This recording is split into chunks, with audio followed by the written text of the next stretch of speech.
Hello and welcome to the channel, it's Erad, and in this video we are going to talk about the future of Star Citizen as well as some of the ongoing news that are happening. We are on the road to Citizencon, and so of course that's what these news are going to be about. Then apologies for the next couple of days, I will not be able to post any videos. I have been traveling to Europe because my grandmother in Brittany unfortunately passed away, and I'm going back to Taiwan, or at least I will try to, but as you can see in this picture, a typhoon is landing in Taipei at the same time as my plane is going to land, so that might make things a little bit complicated there. But that being said, let's have a look at what is going on with Star Citizen. And the first thing that we are going to talk about here are some of the tweets that we have seen recently on X. First one here from Daniel Rosberg, who is level designer for Cloud Imperial Games and who has been working on Squadron 42 for 4 years here, and he cannot wait for us to see what he has been working on throughout these past couple of years.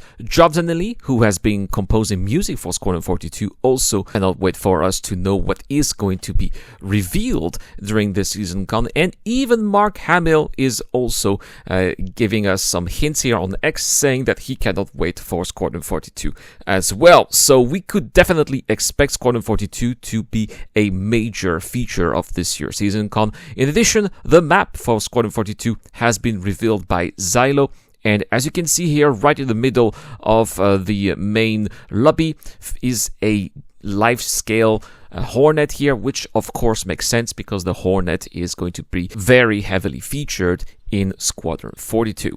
Now, next we are going to talk about rumors from Evocati, because yes, Star Citizen Alpha 3.24.2 is now at the hands of Evocati, and it seems that the skybox has changed again, at least in space in the standard system, and that's awesome.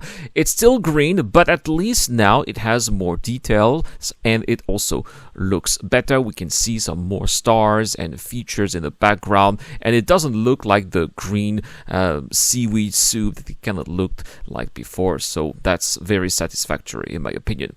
We were also told that ArcCorp is going to have new clouds, which are going to resemble some of the clouds that we have seen in the Power system before, and that 3.24.2 apparently is using the code for 4.0, which means that it's probably going to be a good chance for the devs to polish that code so that then we're going to have a better experience when it finally comes out. That means when server meshing is finally coming out, which also makes sense that they are using the 4.0 code because we're getting a lot of features from Star Citizen 4.0 in 3.24.2.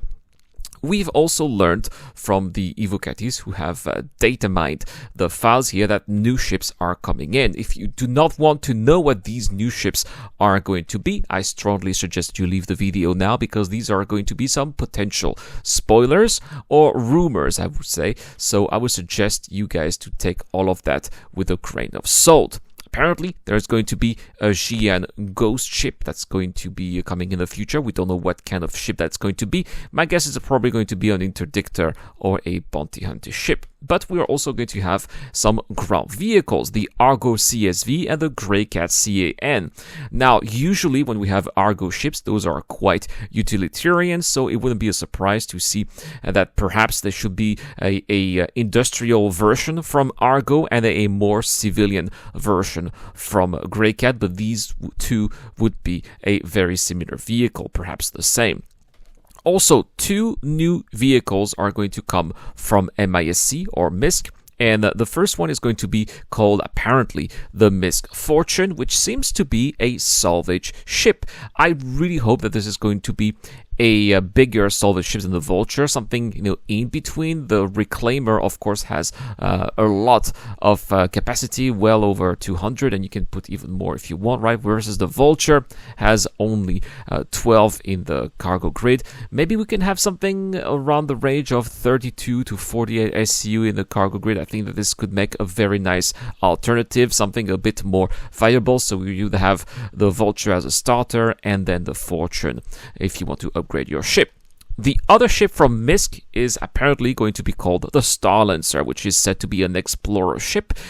Is it going to be smaller or bigger than the Freelancer? That we don't know, but apparently it's going to have two variants. One of them is called the BLD. I've got no idea what that means, but the other variant apparently is called the Max. Now, if that follows the pattern that we have seen with other Misk ships, for example, the Freelancer, we should expect the Starlancer Max to have more cargo capacity than the BLD.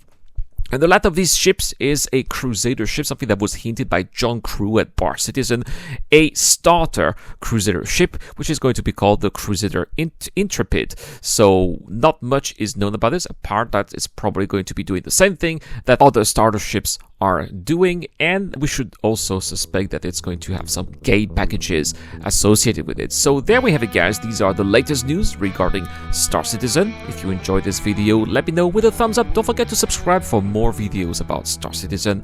I have been Rat. Thank you so much for watching. A big shout out to my Patreon and YouTube members, including Dr. Robin, Zio Crush, Deploy, Tucky to Docker, Shadow Rise, and Kilo, and I will see you guys in the next one.